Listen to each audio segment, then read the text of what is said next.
Hi, good afternoon, everyone. Okay, a couple things at the top before we go into Q&A.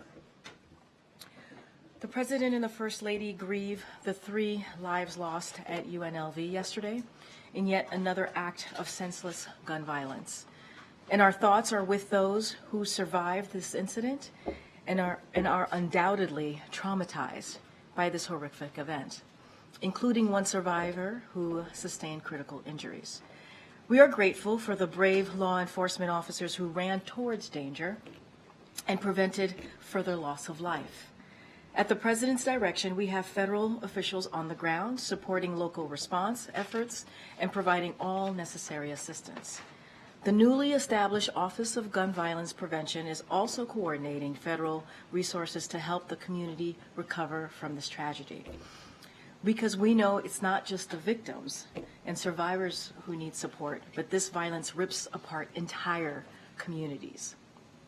And I also want to note that less than 24 hours ago, I stood at this same podium as we mourned the 6 lives lost in San Antonio. And here we are again today. When the President talks about ending the epidemic gun violence, this is what he's talking about. From Las Vegas to Texas, to Memphis, to Maine, when will it be enough? When will it be enough? We are in crisis and we cannot continue to live like this. As the President said, Republican lawmakers must join Democrats in Congress to advance common sense measures to protect Americans from gun violence. Literally every day we wait becomes another day too late. Today, as you all know, we made an announcement on new actions to promote competition in healthcare and support lowering prescription drug costs for American families. That includes a historic proposal to promote access to life-saving drugs at a price that Americans can afford. Taxpayers have spent hundreds of billions of dollars on research relevant to developing new prescription drugs, and more often than not, those drugs aren't available to families at an affordable price. President Biden thinks that is wrong, and we're working to fix that. Today, the administration is announcing a proposal to put drug companies on notice if they are not making their product available to the public on unreasonable terms, including affordable price. This action would promote the federal government's ability to license a patent, such as those used to create life-saving drugs, to a competitor with the goal of increasing competition and bringing costs down for families. Today's actions build on the steps the President has already taken to lower health care costs, including capping the cost of insulin at $35 for seniors, finally allowing Medicare to directly negotiate for lower prescription drug prices, requiring drug companies to pay rebates to Medicare if they've raised prices faster than inflation, and locking in $800 per year in health insurance savings for 15 million Americans under the Inflation Reduction Act. With today's latest step, President Biden continues to deliver on his promise to ensure that Americans have affordable access to medications, the medications that they certainly need. And very importantly, today we want to wish Jewish people at home and around the globe a happy Hanukkah and a meaningful festival of lights. This is an opportunity for Jewish Americans and all of us who support them to come together, reflect, share time with loved ones, and pray for more peaceful times ahead. The President and the First Lady are looking forward to celebrating Hanukkah with the Jewish community on Monday, and we'll certainly have more to share in the upcoming days. With that, as you can see, Admiral Kirby is here to give an update on the Middle East, the Hamas-Israel conflict, and also answer any other questions you may have. Go ahead. Global questions, foreign policy questions. Go ahead. All right, good afternoon, everybody. I think we've all seen, I know you all seen, the recent attacks on maritime shipping by the Houthis. Missiles and drones fired by them from Yemen and targeting commercial vessels. These attacks represent a direct threat to international commerce and to freedom of navigation. They've jeopardized the lives of merchant sailors that represent multiple countries all around the world. And while they are launched by the Houthis, we certainly have every reason to believe that they're being enabled by Iran. As the National Security Advisor said just the other day, the Houthis are pulling the trigger, Iran is providing the guns. Now, Jake also talked about our efforts to explore the value of maritime task forces to help deal with this threat. And so today, I can tell you that the Departments of State and Defense are leading a coordinated effort to strengthen and expand the 39-member Combined Maritime Forces. That's a multinational maritime partnership which exists to counter illicit non-state actors in international waters. Everything from just basic maritime security to anti-piracy and trafficking. Our focus at this time is ensuring that there are sufficient military assets in place to deter these Houthi threats to maritime trade in the Red Sea and in the surrounding waters, to the global economy writ large. We're also encouraging other like-minded nations to join this coalition, and we've actually heard some interest from several key partners that are interested in coming aboard. Additionally, the Treasury Department announced today sanctions on 13 individuals and entities responsible for providing funds to the Houthis in Yemen. These sanctions will further cut off those who facilitate Houthi attacks, and they'll follow a number of sanctions on the Houthis and the IRGC, the Revolutionary Guard Corps in Iran, that Treasury has already rolled out since the 7th of October. And of course, we are leading an international coordinated effort to condemn these Houthi attacks and their threat to global commerce, including what you, I think, saw in the G7 leaders statement that we talked about yesterday, and through targeted efforts through the UN Security Council. This is an international problem, and it demands an international solution, and that is exactly the approach that the United States is going to take to it. Now, lastly, just want to make one thing clear, that the commanding officers of our ships, our Navy ships at sea, have and will execute their inherent right of self-defense. And we don't have any conclusive information right now that suggests that U.S. Navy ships have been specifically targeted by the Houthis. But, as we have in the past, so will we in the future take these missiles and drones down if we perceive a threat to our ships, our sailors, the ships and sailors of our partners, and of course, merchant traffic in and around the region. With that, I'll take some questions. You talked about military assets in the region. Is the United States going to send more there, or what all is needed there? Well, we've already bolstered the presence in the region, particularly on the maritime side. You have 2 aircraft carrier strike groups that are operating, one in the Eastern Med, of course, and then one right now in the Arabian Gulf. But as you probably know, a carrier strike group doesn't sail like it did in World War II. They're fairly disaggregated. Some ships and aircraft, obviously the air wing stays with the carrier, but other escort ships, some of the destroyers, they split off. And so, for instance, the ships that have been responding to these distress calls in the Red Sea, they belong to the Eisenhower strike group, even though the Eisenhower itself is in the Arabian Gulf. So I don't have any additional force posture to speak to, no announcements coming, but I do think it's important to point back to what the President has already done. And it's not just at sea. He's added additional fixed-wing aircraft to the region and air and missile defense capabilities. We're always going to keep our options open. Certainly not going to take anything off the table in terms of additional posture changes if it's required. And secondly, Putin was in Saudi Arabia this week, as we all know. The president of Iran is in Moscow for talks. Help us interpret this. What do you see going on here? With the huge caveat that I can't get between the ears of leaders in Iran and Russia, and nor would I try. What we have seen, Steve, in recent months, many months, is this growing, burgeoning defense partnership between Iran and Russia. Now, the obvious proof of that are the drones that Iran continues to provide Russia. And heck, they've helped Russia now create a manufacturing facility on Russian soil so they can build their own Iranian model drones, which are continuing to attack the people of Ukraine and Ukrainian infrastructure. That said, and we've talked about this many times before, Iran probably wants something out of this too. And we have reason to believe that they want their hands on some sophisticated Russian military capabilities, attack helicopters, maybe fixed-wing aircraft, missiles, cruise and or ballistic. Now, I can't sit here and tell you that we've seen actual evidence of the movement of those kinds of defense articles, but there's clearly a growing relationship in the defense realm between these two countries. And as I've also said, it's not only not good for the people of Ukraine, it's really not good for the people of the Middle East. And Iran, which can get its hands on additional military capability, some sophisticated capability, only makes their destabilizing activity all the more worrisome. Thank you, Admiral. It's now been about a week since the pause in fighting ended. Where are talks right now with regional partners to get another temporary pause? And what are the conditions that we know of right now of hostages that are remaining and that other American woman? Talks are still ongoing. Discussions are happening literally every day. Our team is in touch with our partners on this. I wish I had specific progress to speak to. I don't.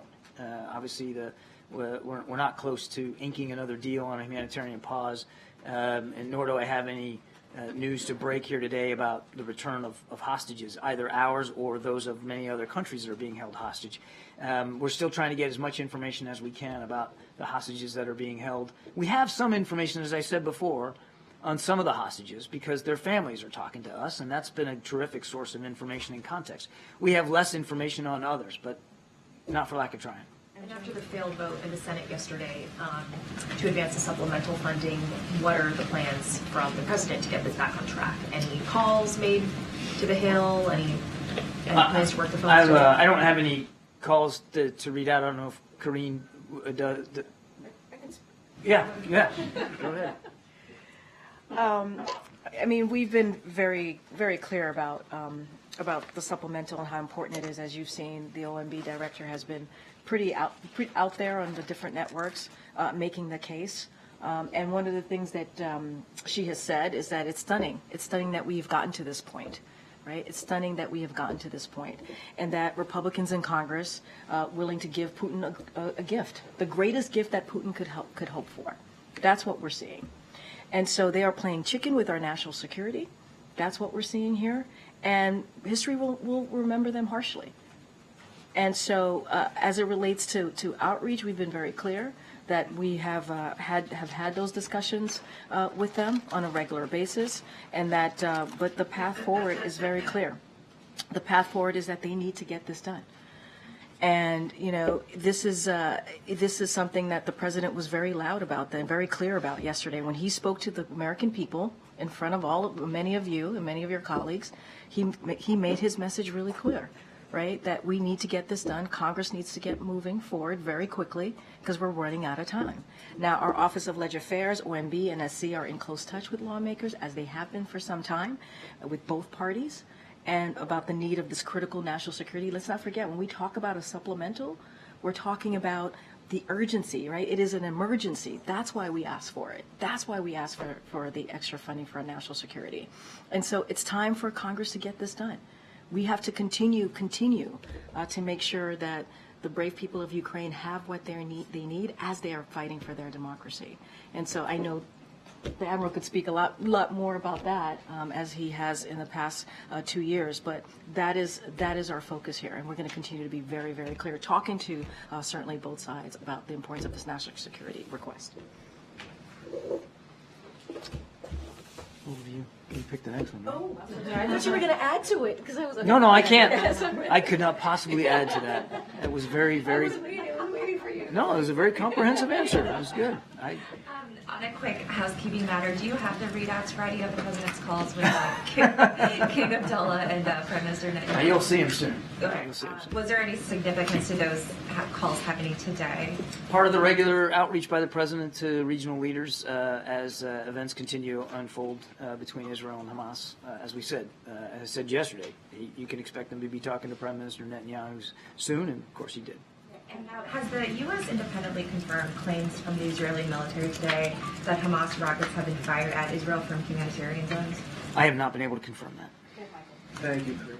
John, when the administration relieved sanctions on Venezuela's oil sector in October, it was on the condition that Nicolas Maduro begin releasing Americans being held hostage there by November 30th, which is obviously passed. No Americans were released. It's December 7th. Nor were any political prisoners? Wrongfully detained Americans in Venezuela. What's the status of that sanctions relief, and what are the consequences for him missing that deadline? We don't telegraph punches in the sanctions realm. We don't get ahead of sanctions decisions, so I'm not going to do that today. Obviously, we always have that option available to us, but I'm not in a position now to rule anything in or out. Deeply concerned that those commitments weren't followed through by the evening of the 30th. And staying on Venezuela, obviously since the invasion of Ukraine, the administration has said that it's committed to protecting, territorial integrity around the world for nation states. And here you have Maduro threatening to annex 75% of its neighbor. What is your public message to Maduro, and is there any private message being sent to Maduro about the consequences of this? Yeah, so again, I've said this before, but we obviously support the peaceful resolution of the border dispute between Venezuela and Guyana. And we absolutely stand by our unwavering support for Guyana's sovereignty. The 1899 arbitral award that determined the land boundary between those two countries should be respected unless or until the parties themselves reach a new agreement or a competent legal body decides otherwise, and that hadn't happened. So we're going to urge Venezuela and Guyana to continue to seek a peaceful resolution of this dispute, including by the International Court of Justice. Just back to the supplemental package that failed to advance last night. Has anything since then been communicated by the administration to Ukraine? I guess, what are they to sort of make of the fact that there's such an impasse on Capitol Hill right now? Without trying to speak for the Ukrainians and what their interpretation of what's going on here, and particularly up on Capitol Hill, as you know, Ukrainian leaders were here in town yesterday over at the Pentagon for a defense industrial conference. We're trying to make sure that we get in place a mechanism so that they have a healthy defense industrial base and long-term security assistance built into their own self-defense, because they're going to need it wherever and however this war ends. And obviously, the events of yesterday were certainly a context and background to that meeting. But I won't speak for the Ukrainians. I can only speak for us. And as Karine mentioned, we're obviously deeply concerned about this. We've got a few more weeks here, and then we're out of Schlitz when it comes to helping Ukraine with this kind of security assistance that we've been able to provide. And that's just that should be unacceptable to everybody. And we know that there's strong bipartisan support up there. It's just that there are a small number of Republicans that want to hold that aid hostage for some pretty extreme border policies that the president is not willing to talk about. That said, he did say we're willing to negotiate in good faith. He does believe that there should be immigration policy changes as well as resource changes, and he's willing to have that conversation. So at this point, can the White House offer any assurances that more, additional funding is coming their way, or We are not in a position to make that promise to Ukraine, given where things are on the Hill. John, there is a report that some of the hostages who were being held by Hamas have been sexually assaulted. The AP is quoting a doctor who treated some of the hostages that were released, and he says that at least 10 of them, men and women, were sexually assaulted while they were in captivity. What do you know about this? Do you have any indication, any evidence that the hostages have been sexually assaulted? I got sort of a version of this yesterday. I can't confirm these individual reports and stories. They're horrific. Sadly, because of who we're dealing with, we certainly aren't in a position to disabuse these reports. And the truth is they're believable just on the face of it because of who these guys are and what they believe. And because we have heard other accounts from other survivors that have come back and other hostages. And as the president said, I think very eloquently the other day, I mean, it's inhuman what Hamas has proven capable of. And that is all the more reason why we're working, as to the earlier answer I gave, by the hour to see if we can't get another pause in place so that we can get these hostages home to their families where they belong. Now, obviously, we know that Hamas is holding some additional women and children. So let's get them out. And then we can talk about the other groups. We understand they classify people.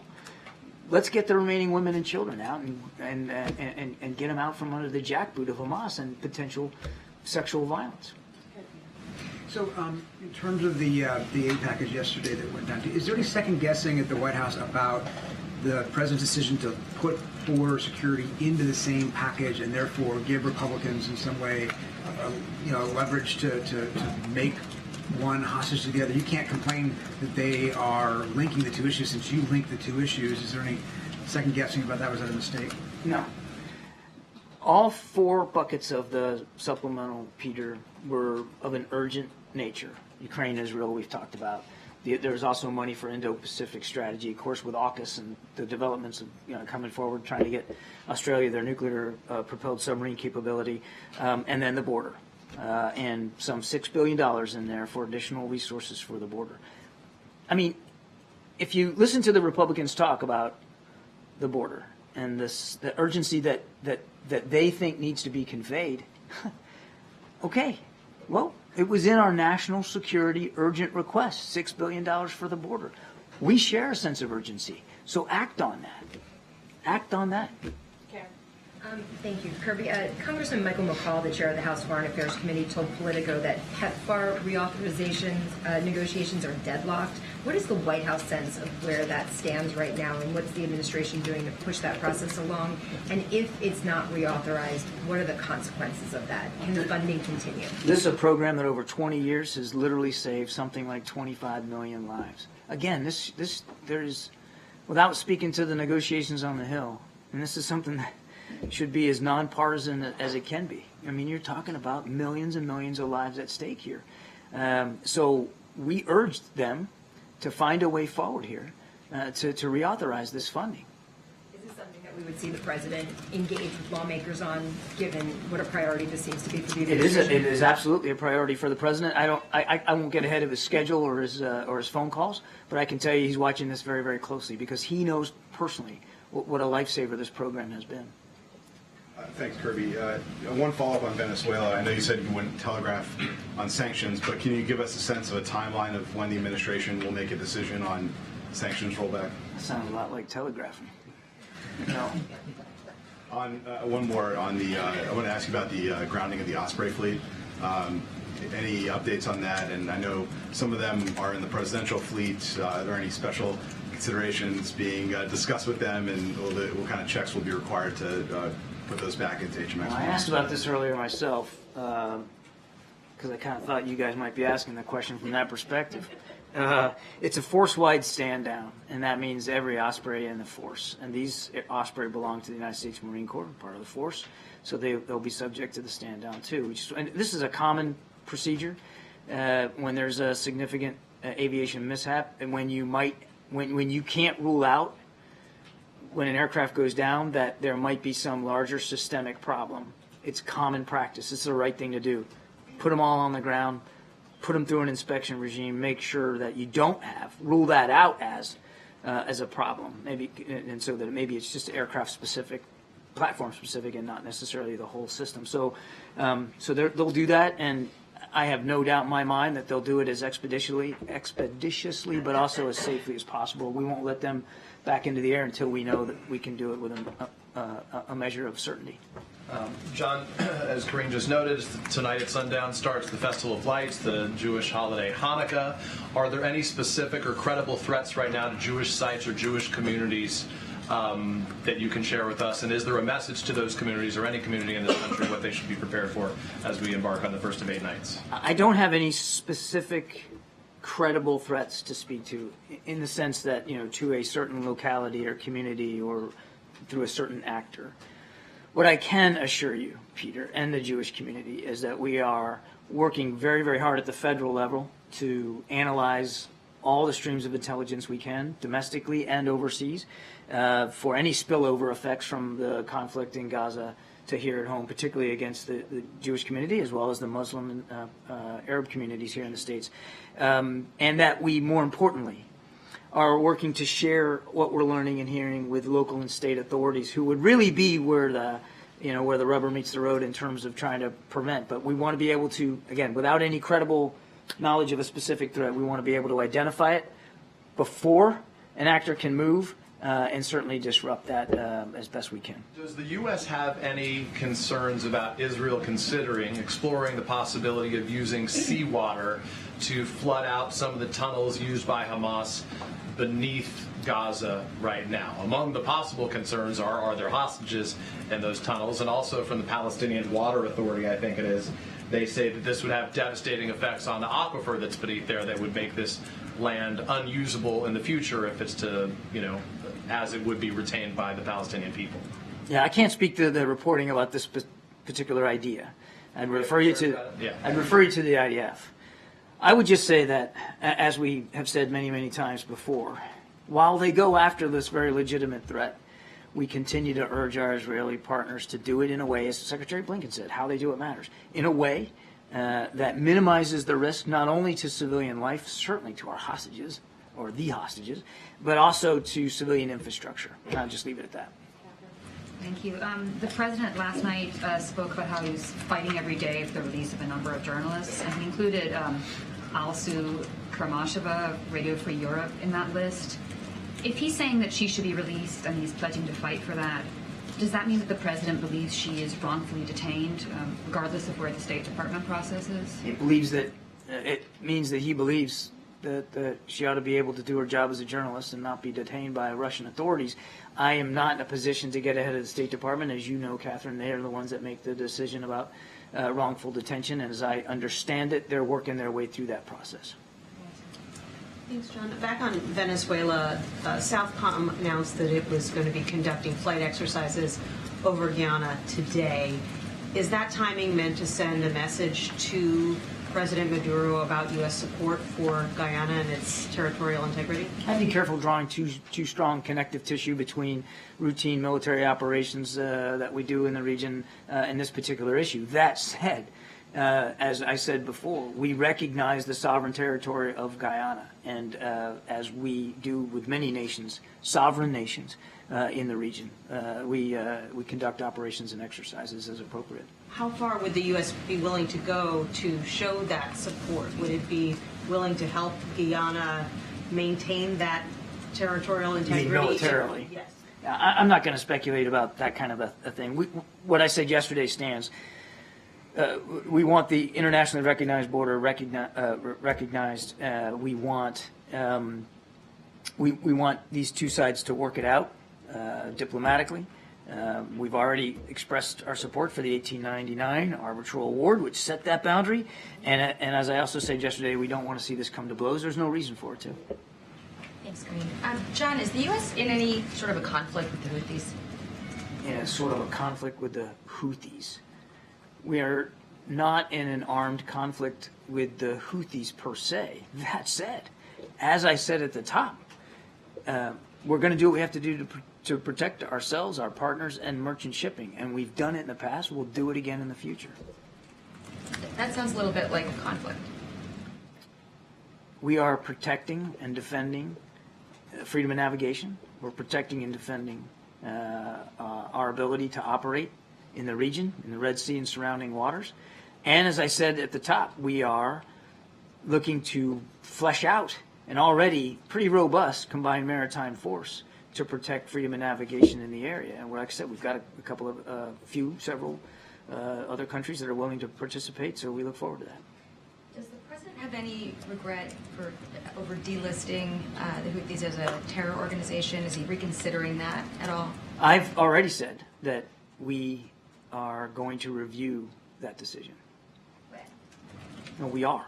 I said it a couple of weeks ago that we're going to take a look at that decision, and we still are. On the results? I don't have a date certain for you or any outcome to brief Jackie, but we said we're already going to take a look and review that decision. And then on the supplemental, the House Speaker said yesterday that the failed vote in the Senate is proof that Senate Democrats don't have support for their partisan position.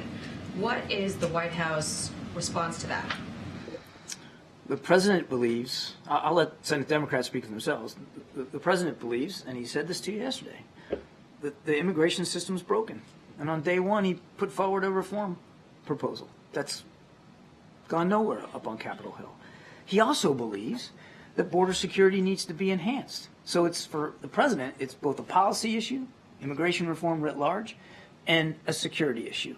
The gap seems to be between what the president is offering, which we don't have many details on, and what Senate Democrats have been willing to put into a package. Because we haven't gotten a lot of the details on what that negotiation offers, can you characterize any distance between, you know, what the president is willing to do and what Senate Democrats may not be willing to embrace?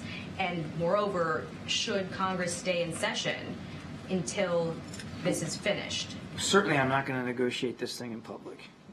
There's probably a reason why you don't have perfect visibility into what everybody's saying behind closed doors, and I think that's appropriate. We're not going to start negotiating in public, and I'll let Leader Schumer talk about and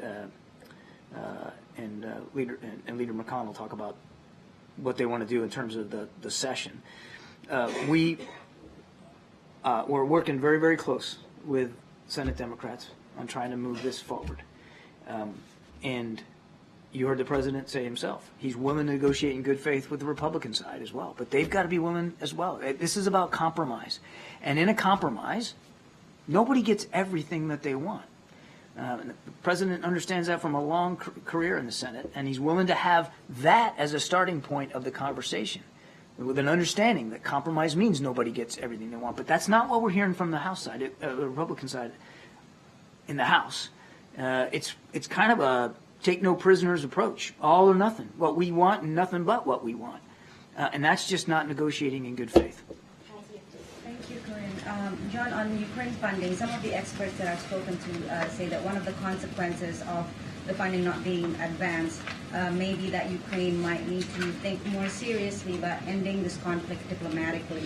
Now, I know you've said many times that it's up to President Zelensky and the Ukrainian people when to start negotiating, but at this point in the conflict, and considering waning public support both in the U.S. and in Europe, can you just talk about some of the thinking behind the calculus of a ceasefire versus a dragged-out impasse? Yeah, Patsy, you'll be wholly unsatisfied by this answer. President Zelensky gets to determine how and when this war ends and under what conditions he's willing to negotiate with Mr. Putin. If you're sitting in his seat right now and and his troops, you're looking out across that front and you see a lot of Russians.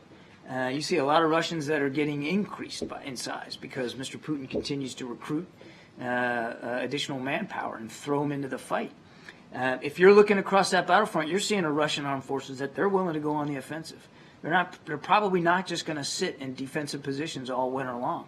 And so you want to be ready to take that on, and you want to be able to not only defend yourself, but go on the offense. He gets to determine what that looks like. What we want to do since the beginning of this conflict is make sure he has the tools to do that. And those tools are about to run out. And just one more, John. Two more, actually, if I may. As we're in year-end season. That's not up to me. As we're in year-ender season, can you talk about foreign policy goals, focus, challenges, looking ahead to 2024 as the U.S. deals with strategic competition with China, the war in Ukraine, and now this war in Gaza threatening to widen throughout the Middle East? Well, without getting ahead of the president, wouldn't do that. But I think he would tell you that we have accomplished an awful lot on the world stage, and American leadership has been clearly demonstrated in so many ways across so many regions. NATO is stronger and bigger. We've got an increasingly networked and cooperative arrangement in the Indo-Pacific. And just today, Jake Sullivan's in Seoul meeting trilaterally with Japan and South Korea. I could go on and on. And I would expect to see in this last year of this term, us putting our foot down on the accelerator and pushing all these changes even farther forward. And just really briefly on the Houthis, John, on these actions that they're taking, how should we see that in the context of the Gaza war? Do you feel that do you see this as a conflict widening via Iran proxies, or is this separate? It's a risk. It's clearly a risk to the potential widening and deepening of the conflict. And we said from very, very early on when the president ordered additional military capability that we don't want to see any actor, state or non-state, widen or deepen and escalate this conflict. And what the Houthis are doing could have that effect. Now, this goes to Jackie's question. Are we in a conflict with the Houthis? We're not in a conflict in the Houthis right now. We're not seeking a conflict with the Houthis. But what we are seeking is to be able to defend ourselves and to prevent this conflict from widening. And that's the better answer. I should have given it to you. Thank you, Karine. The UN has described the... It just takes me a while to get there. It's gotta get... Yeah, sorry. It's okay. The UN has described the humanitarian situation in Gaza as disastrous, and actually they said it's hell on earth. The Secretary General activated Article 99, which have not been activated since 1971. 1989, I think, was the last time. I think it's 70. Well, okay, we can disagree on this. We'll agree. We'll go back to the facts. But anyway, the bottom line is: does the international community, including the United States, has failed the civilians in Gaza since the frustration had went up at the UN to the level of the Secretary General to call for what happened in Gaza as a threat to the regional security? Everything we're doing is trying to prevent this conflict from widening, deepening, escalating, and having a larger effect on the region. Many of the questions I've answered here today, I think, demonstrate all the things that the President is doing through his personal leadership engagement, including phone calls today with leaders in the region, to try to keep this conflict from escalating. Look, we certainly share the concerns that so many of others have concerned, including the Secretary General, about the humanitarian situation in Gaza. Name me one more nation, any other nation, that's doing as much as the United States to alleviate the pain and suffering of the people of Gaza. You can't. You just can't. The United States, through President Biden, is leading the effort to get trucks, food, water, medicine, and fuel into the people of Gaza. Wait. Name another nation that's doing as more than the United States to get hostages out or to get people, foreign nationals, out of Gaza. You can't do it. And name another nation that is doing more to urge the Israeli counterparts, our Israeli counterparts, to be as cautious and deliberate as they can be in the prosecution of their military operations. You can't. The United States is at the forefront of this. Now, every single casualty, Israeli or Palestinian, innocent life lost, every one of them is a tragedy, and we mourn with those families. We say it over and over and over again because we believe it, and it comes from the heart. But we also have to remember what Israel's up against. A terrorist group that deliberately puts those civilians in harm's way and puts them in the crossfire of this fight. That's what the Israelis are fighting. That was not my question. My question is, are you doing enough? The United States is leading humanitarian aid all over the world. That's a fact.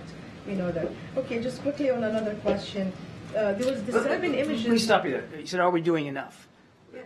This is why he's frustrated with... even through our leadership, we believe there's more that can be done. And we're going to continue to do more. And we're going to continue to lead. And we're going to continue to urge other regional partners to step up their efforts too. It can't just be the United States. And look, we are getting help. I don't want to dismiss that. Egypt, Qatar, Jordan, and of course our Israeli friends. They've all been contributing and participating in trying to get this aid in and hostages out. I want to give due credit where it is. But we can all be doing more, and the President is committed to doing that. Very quickly, there's disturbing images from Gaza, in northern Gaza, of people being arrested by the Israeli army, blindfolded, stripped naked. Some of them are journalists that we identified, and some are civilians. Israel is saying they're Hamas fighters, regardless who they are. Do you think that Israel is still acting within the international law in its treatment of prisoners? As I said, I'm not going to respond to every event on the ground and every occurrence. I haven't seen those images. It would be imprudent for me to comment on that. We don't, just as a general statement, we don't support any targeting of journalists one way or another anywhere in the world. They have a right and a responsibility to be there reporting on this. We believe that they should be allowed to do their jobs, and we certainly would never condone any inhumane or violation of law treatment of any innocent civilian. But I can't speak to those specific reports. Thanks, Karine. Thank you, Admiral. Reuters, AFP, Human Rights Watch and Amnesty have all released separate reports today on a strike in South Lebanon in October, which killed one Reuters journalist and injured 6 people, including 2 AFP journalists. These investigations all say that the evidence points to the Israeli army being responsible. What's your response to those reports, and what's your message to Israeli forces in general for the protection of journalists in this conflict? We haven't seen those investigations, and so it would be imprudent for me to comment on them one way or the other. As I said in my earlier answer, we absolutely do not condone or support any deliberate attacks on journalists covering a war. They're already placing themselves in great danger by being there. We believe they have a right and responsibility to be there, and we would and continue to call on people to respect that. Thanks, Karine. Thanks, John. John Feiner was in India this week and met with the External Affairs Minister and other Indian officials. The readout said that he addressed the government's investigation into the alleged plot to assassinate a Sikh American on U.S. soil. Can you provide any more on that, or did he get any assurances or any sort of timeline on when we would see this investigation? I'm not going to comment further on that. It's under active investigation. We've said that we're glad that our Indian counterparts are taking it seriously and doing that. We want those responsible for these attacks to be held fully accountable, but I won't get ahead of an investigation that isn't complete. Follow up on this, what impact this is going to have on your bilateral ties with India?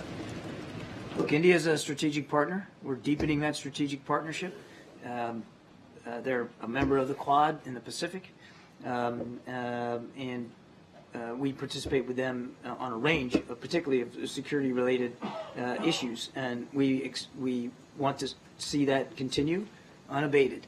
That said, at the same time, we certainly recognize the seriousness of these allegations, and as I said earlier, we want it fully investigated and those responsible to be held properly accountable. And the President is still planning to travel to the Quad summit in India next year? I don't have any travel to speak to today.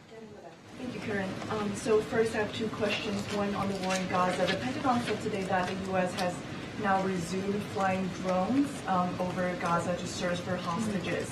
Can you talk a bit more about if there's any changes in our efforts to locate the hostages in Gaza? Has it become more difficult or less difficult after the temporary ceasefire? It's always been difficult to try to locate them, especially since we don't believe Hamas holds all of them. We don't believe they're all being held in one group, and it's entirely likely that they're being moved around as operations are conducted. So that's one of the reasons why, quite frankly, that our drone flights can be valuable. It's just an extra set of eyes up there to kind of see what you can see. I wouldn't dream of speaking publicly about the details of those efforts or what we might be gleaning or not gleaning. I think the less said about our information, the better. Except to say, as I said at the very early part of this briefing, I think to Selena's question, is we don't have perfect visibility on all of the hostages, where they are, what their condition is. And a quick follow-up on South Korea and China. You were talking about the meeting that Mr. Sullivan is having with South Korean and Japanese counterparts. The State Department recently raised concerns over China's economic coercion against specifically South Korea, pressuring Korean theaters to block an American performing arts company called Shingyun. I'm wondering, during upcoming talks with counterparts there, is China's economic coercion part of the discussion, and how concerns the administration about that? Well, first of all, we'll wait till a readout when Jake gets back and figure out what was exactly talked about, so I won't get ahead of that. The main purpose of Jake's discussions are really to explore ways to improve our trilateral cooperation across a range of things, but certainly in the security front. By that I mean the defense-related military front. But cyber, space. I mean, it's all the things when it comes to trilateral cooperation. I don't know of too many conversations that we've had with our Korean and Japanese counterparts where, in some form or fashion, China's economic bullying practices don't come up. So it wouldn't surprise me, but let's not get ahead of the meeting yet. Thank you very much. I have a question about this new partnership with Mexico. Secretary Yellen in Mexico just announced a new partnership with Mexico to help improve screening of foreign direct investments. I'm wondering if this is about restricting Chinese investments in Mexico, and why is this important for U.S. national security? Well, first I'd refer you to the Department of Treasury for more detail, but just as a broad statement, we don't ask countries to choose between the United States and China when it comes to economic opportunities or investment. Sovereign nations get to decide for themselves. And what we're focused on is the President's Global Program for Investment in Infrastructure, PGI we call it, which is really about offering alternatives to some of the less transparent, less reliable, high-interest loans that other nations around the world seem to be willing to proffer. But again, every nation has to decide for itself. Thanks. Thank you so much. All right. All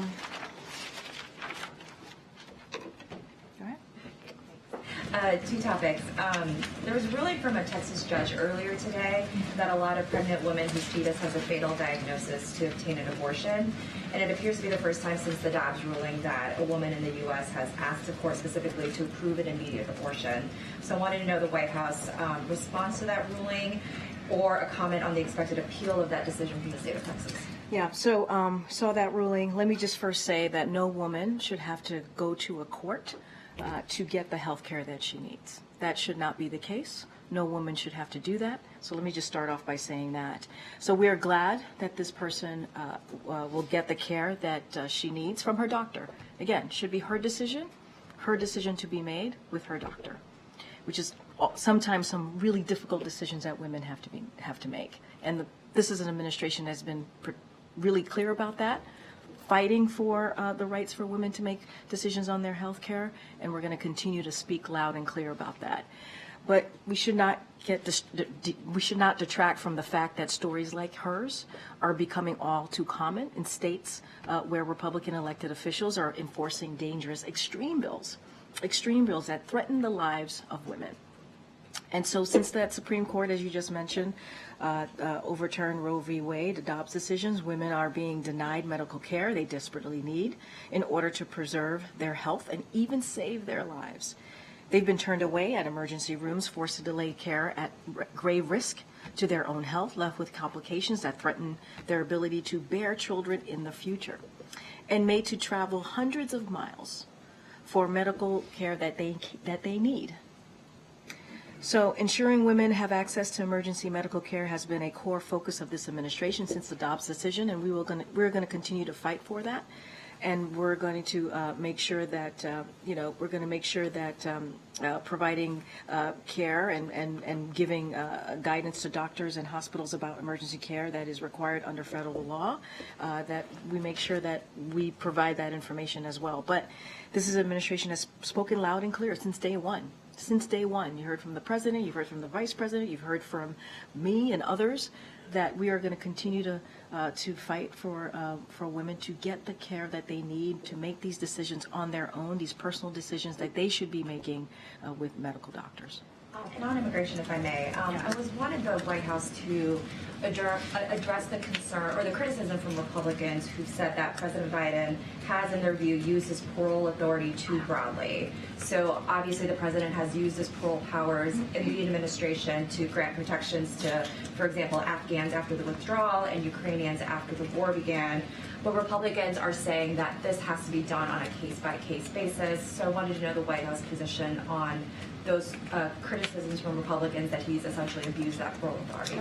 We disagree, obviously. The president has used those authorities in the way that we think it's appropriate, right? You just named two ways that we use it in emergency way, right? In a way that was a way that a world leader would make sure that the parolee program is used in situations where people are coming from dire situations, right? Dire scenarios.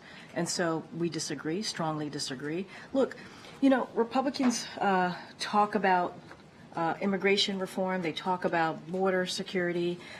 The president, on day one, the president put forth an immigration policy, right? He put forth a comprehensive immigration legislation to start that conversation, essentially to start negotiating on day one. It's been 3 years. And they have not been moving forward in good faith.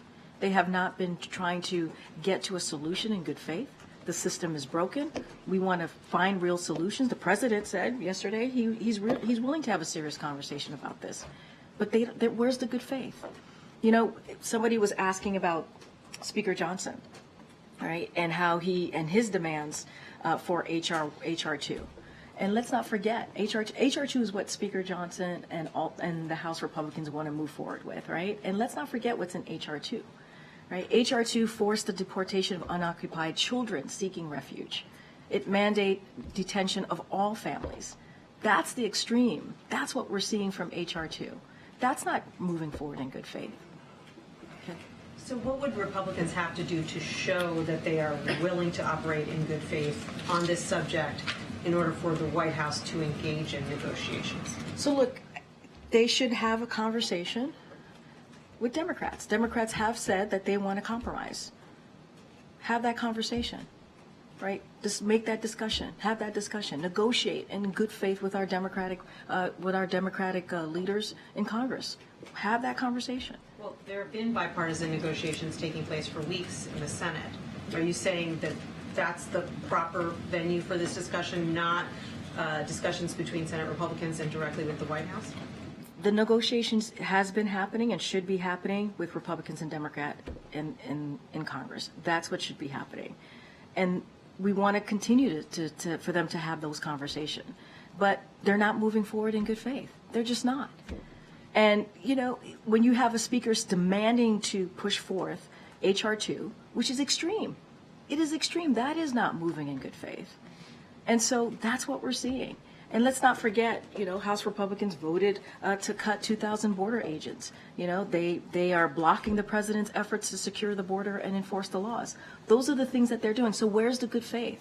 Where's the good faith there? So when Senator Cornyn says he thinks this needs to be kicked up to another level, direct talks between Leader McConnell and the president or his aides here at the White House, you're saying that's not going to happen? What we're saying that Republicans need to act in good faith and show that they're serious, and they're not, you know, because they're blocking, right? They're blocking the president's request for funding. That's what they're doing. So that's what we want to see. We introduce, here's the thing. We introduced a comprehensive piece of legislation to deal with the immigration system, a broken system. We did that on day one. That was our effort to have that conversation, to negotiate and be able to put forward a piece of legislation that could be voted on. The president put forth his ideas and how he wanted to move forward. It's been 3 years. What they continue to do is block. What they continue to do is take away law enforcement, right? That they keep voting against trying to make the system better. That's not acting in good faith. Is there time to put together a deal this year? Are you running out of time? I mean, look, it is, yes, we are running out of time, right? We are running out of time. And that's why we keep pushing and saying this national security supplement needs to move forward. We talked about Ukraine. We've talked about Israel. The reason we included the border security is because the president thought it was important and we needed those additional funding to move forward to deal with the issue at the border. So obviously this is an emergency, this is important, but yeah, we are running out of time. And would the White House accept a deal that designates Mexico as a safe third country? I'm not going to negotiate from here. I'm just not going to negotiate from the podium. Karine, yesterday when I asked the president whether he believed any other Democrat could defeat Donald Trump other than him, he said probably 50 of them. I'm not the only one. A big part of the re-elect argument is that the president is best suited or uniquely suited to take on former President Trump. If the president himself thinks that plenty of other Democrats can defeat Donald Trump, what would you say is sort of the driving rationale for the president running for re-election rather than handing off the baton to the next generation? So MJ, as you can imagine, it's a 2024 question. It's an upcoming election. I just can't get into it. Look, our focus is going to continue to do what we've been doing the last 2 years, almost 3 years, right? Which is making sure we deliver our promise that we've made to the American people, is to make sure that we have an economy that works for all, that works for the middle class. And we have had some historic progress here, right? When you think about the 14 million jobs that have been created, when you think about, even step even further back, when you think about what the president walked into, an economy that was in a tailspin, and getting that back on its feet. So the president wants to continue to do that, continue to lower costs for Americans, continue to make sure that this economy is working for all. There's our democracy. He wants to continue, we're making sure we're fighting for our democracy. Remember, the president initially said something I can talk about in 2019 and in 2020 when he was running for the presidency. He believed that our democratic values was at stake, and he wanted to fight for that, because the soul of our nation was worth fighting for. And Americans believe that. Majority of Americans showed that they believe that in 2022. So those are the things that he wants to continue to do in the next year, right? But I can't speak to any specifics of horse races or who's. I just can't speak to anything like that as it relates to 2024. Could you say anything more broadly about the idea of the president being a bridge to the next generation, just given that that's something that's something he said, right? He has said himself during the 2020 election, right? That is something he has said. So the president believes that, but I'm just not going to speak specifically about any other potential candidates or that could be the current, the potential Republican nominee. I just cannot speak to that at this time.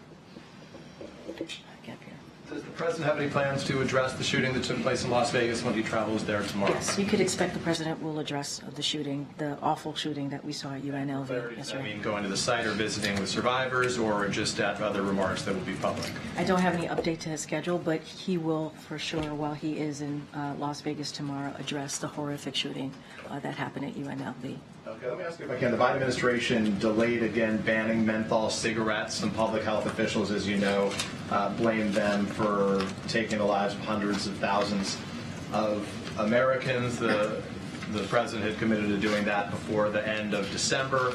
I believe, in the words of the American Heart Association's National Senior Vice President, Federal Advocacy, if not now, when? So I have to be careful. There's a rulemaking process that's currently occurring right now, and so as it's still going on, I cannot comment to this. I would have to refer you on the specifics of this to FDA. You can't comment now on the president's commitment to do it by the end of December, not meeting it? There's a rulemaking process, and I just can't speak to it. That's just how it goes here when there's a rulemaking process. Okay. Easy. Thanks, Craig. The administration is warning pharmaceutical companies that if the price of drugs are too high, then the government might cancel their patent protections. So what taxpayer-funded drugs is the White House specifically targeting here? So are you speaking about March In? Exactly. Okay, what we announced today. Look, this is a proposed framework that we've provided for how agencies evaluate questions around March In. So it's not about any particular drug or forthcoming action, but again, this is a framework that we have provided for agencies and how they move forward. If the proposal is finalized, when and how would the administration plan to exercise the right? So I'm not going to get ahead of what agencies are going to be, how they're going to move forward. I don't have a timeline of that to lay out from here. Go ahead, Ed. Yeah, thanks. I want to ask you about Bidenomics. You said it. The president, though, hasn't said the term Bidenomics since November 1st. Is he moving away from that term? I didn't say that. Well, I said that. You said it recently. Oh, you mean I have said that? The word Bidenomics. Okay, gotcha. The word Bidenomics. I hear you. My apologies. The president has not said that word since November 1st in his speech. Is he moving away from that term because it's not moving the poll numbers? So look, let me just say, last week we learned economic growth was higher than 5%. I know this is something that you cover very closely, and 5% last quarter, higher than any quarter under Trump outside of the pandemic. And inflation fell 3% with prices staying flat in October. So what is important is what the data shows. The president has talked about how Bidenomics is strengthening supply chains to lower costs and investing in America, clean energy, and manufacturing. In fact, he had signs right behind him just last week. I was there. I'm sure you saw them that said Bidenomics. And you've heard me, as you just stated, and many other White House officials talk about how Bidenomics is indeed lowering costs. Let's not forget taking on Big Pharma, right? So that Medicare could negotiate to lower costs, lower drug costs. Let's not forget junk fees. All of this is part of Bidenomics. All of this is, we're talking about investing in America, which the president certainly has led on and talk about all the time, very, very consistently. So when he talks about the economy, that is Bidenomics. When he talks about what we're doing and how we're delivering for the American people, that is Bidenomics. But then what's the disconnect between what people are feeling and seeing at the grocery stores, at the tables, and what the president is saying about the economy? So let me just be real clear. We get into the holiday seasons. We've actually have seen a decrease in eggs, in bacon, in milk since last year. So we are seeing lowering costs as we're going into the holiday season, as people are going to do some holiday shopping. We're seeing lowering costs in TVs and things that people need to think about as they want to give a gift to their loved ones. And so we're seeing some costs go down, airline tickets, gas prices. So the work that we have done, the work that this president has done, the investing, whether it's investing in America, whether it's Bionomics, we're seeing that. We're in a different place today than we were a year ago. We are just in a different place with costs going down, and we've talked about the growth is higher than 5% last quarter. That is because of the work that we have done. We saw inflation is moderating. That is because of the work that we've done. And look, to your question about what Americans are feeling, we understand that we're coming out of a pandemic. What Americans had to deal with was a big deal. People lost loved ones. The economy was in a tailspin. Certainly wasn't helped by the last administration. This administration had to actually do the work. But inflation is up 17.7% since the president took office. Inflation fell to 3%. That matters. I just talked about the important goods that matter to the American people, how that's going down. As we're going into the holiday season, actually we started it, as we're going to go into certainly Christmas in a couple of weeks and other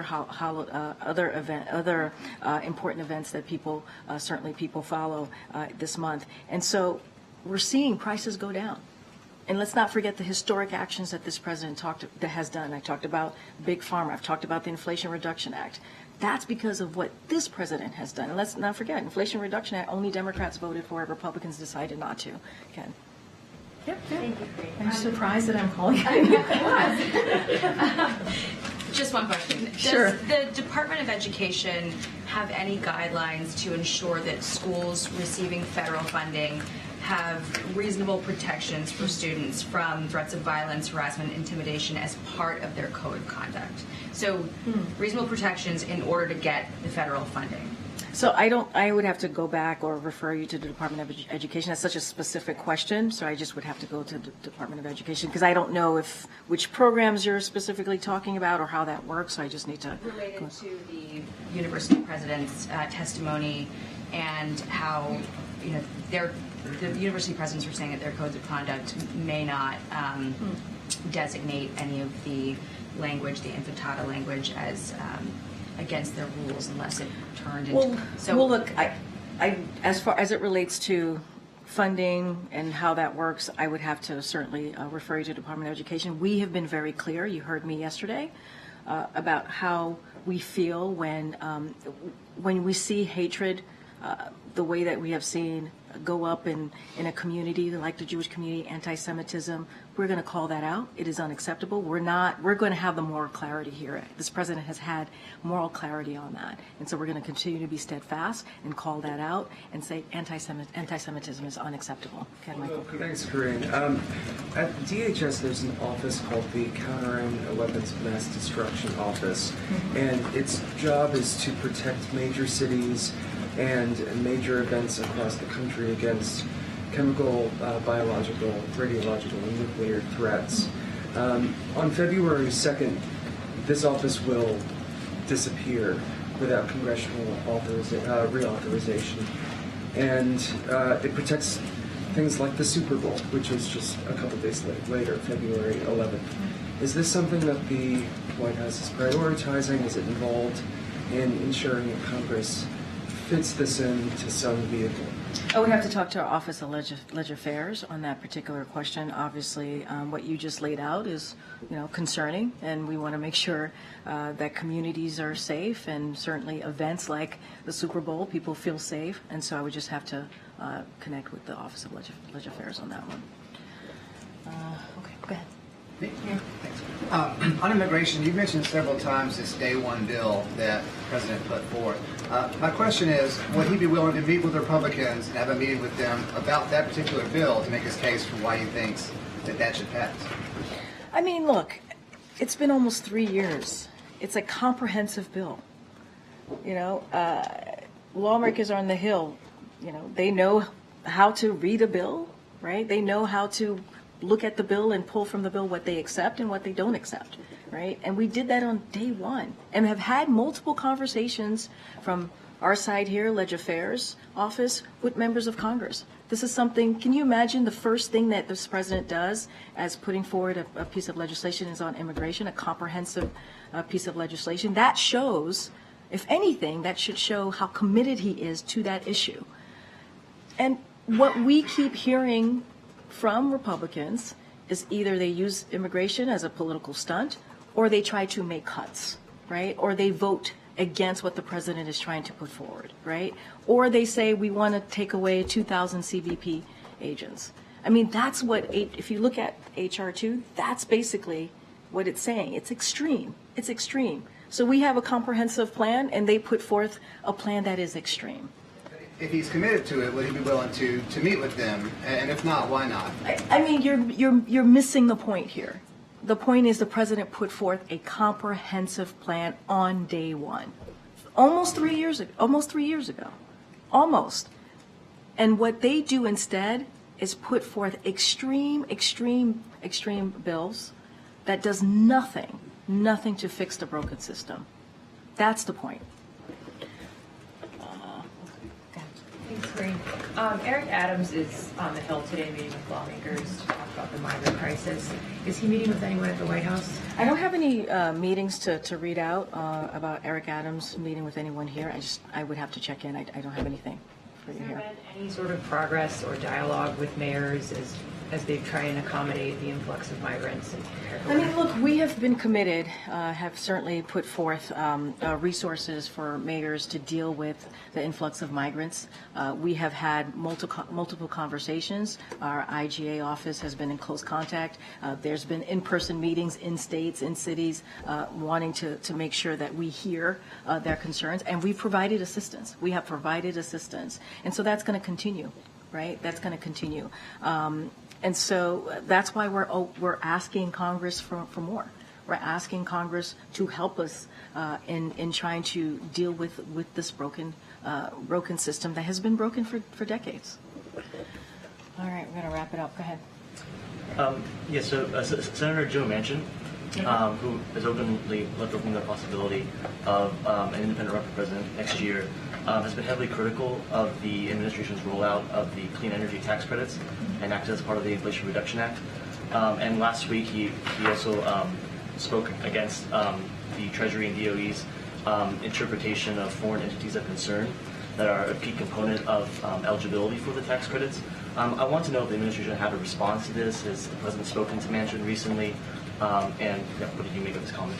So I'll say this. I can't speak to the senator's potential or not potential run. That's something that he has to speak to for himself. Certainly nothing that I can speak to from here. What I can say is that we have had a very good working relationship with Senator Manchin. We appreciate his partnership. We could not have gotten the Inflation Reduction Act done without him, obviously, but just not going to get into anything else specifically. Obviously, this is an issue that is important to the president when it comes to climate change, when it comes to clean energy. These are issues that the president has led on. He has had the most aggressive climate change agenda. When he walked in, he said climate change was one of the 4 crises that we've had to deal with, and that's what you've seen him do. You've seen him act on that. All right, thank you, everybody. Have a great weekend, and some of you I'll see you on tomorrow. Right? Vegas.